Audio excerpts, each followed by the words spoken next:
Hello दोस्तों, मेरे YouTube channel में आप सबका स्वागत है। आज हम इंडियन बैंक की नगद जमा पर्ची या कैश डिपॉजिट स्लिप को भरना सीखेंगे। उसके लिए आपको इस तरह की एक पर्ची लेनी होगी जो आपके शाखा में मिल जाएगी। इस पर्ची के दो भाग हैं, हम इस भाग से शुरू करेंगे और इस भाग तक जाएंगे। यहाँ सबसे पहले आपको तारीख डालनी होगी। जिस भी दिन आपको पैसे जमा करने हैं उस दिन की तारीख आपको डालनी होगी। आज 15 अप्रैल है, तो मैं यहाँ पे तारीख 15 अप्रैल डाल रही हूँ, 15/4/2025। उसके बाद आपको यहाँ अपना शाखा का नाम लिखना होगा। मैं जिस खाते में जमा कर रही हूँ वो रीवा की शाखा है, तो मैं यहाँ रीवा लिख रही हूँ। आपको अपनी शाखा का नाम लिखना है।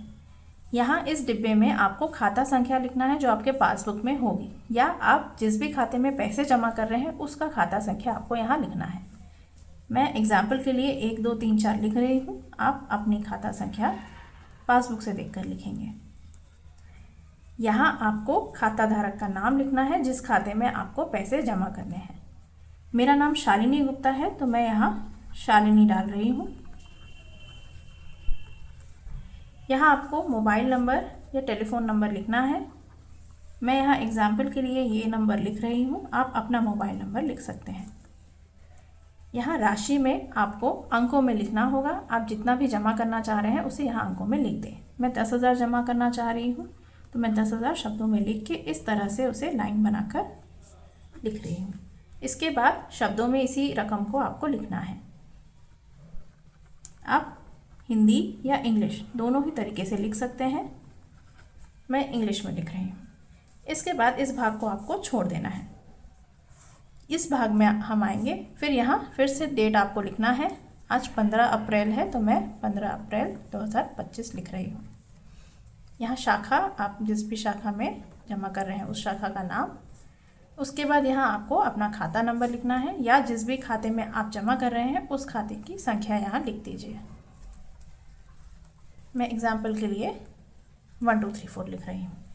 यहाँ आपको नाम लिखना है जिस खाते में आप जमा कर रहे हैं उस खाते के खाता धारक का नाम। यहाँ मोबाइल नंबर, आप अपना मोबाइल नंबर डाल दीजिए। मैं यहाँ एग्जाम्पल के लिए ये नंबर डाल रही हूँ। यहाँ आप जितना भी जमा करना चाह रहे हैं उसे शब्दों में लिखेंगे, जैसे यहाँ लिखा गया था। मैं 10,000 जमा कर रही हूँ, तो 10,000 लिख रही हूँ। इसके बाद ये भाग और ये भाग दोनों को ही आपको छोड़ देना है। ये जब हम चेक या ट्रांसफ़र के लिए हम ये पर्ची भरते हैं तब हम इसे भरते हैं। अभी हम कैश डिपॉजिट या कैश जमा करने के लिए भर रहे हैं, तो इसकी ज़रूरत नहीं पड़ती है, तो हम इसे इस तरह से छोड़ देंगे। और यहाँ पर आपको अपना साइन करना है। इसके बाद इस भाग में आपको जो भी 10,000 आप जो जमा कर रहे हैं वो जिस भी नोट में है, 500 में है, 200 में है, 100 में, 50 में, जिसमें भी है उसका डिनोमिनेशन या नंबर ऑफ़ नोट्स आपको यहाँ लिखना है। मेरे पास 500 के 10 नोट हैं जो 5,000 बनते हैं, और 100 के मेरे पास 50 नोट हैं जो 5,000 बनते हैं। इस तरह से मेरा 10,000 बनता है, और मैं यहाँ टोटल करके इसे 10,000 लिखूँगी।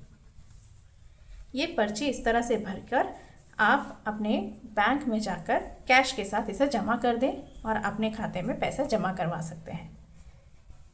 Thank you.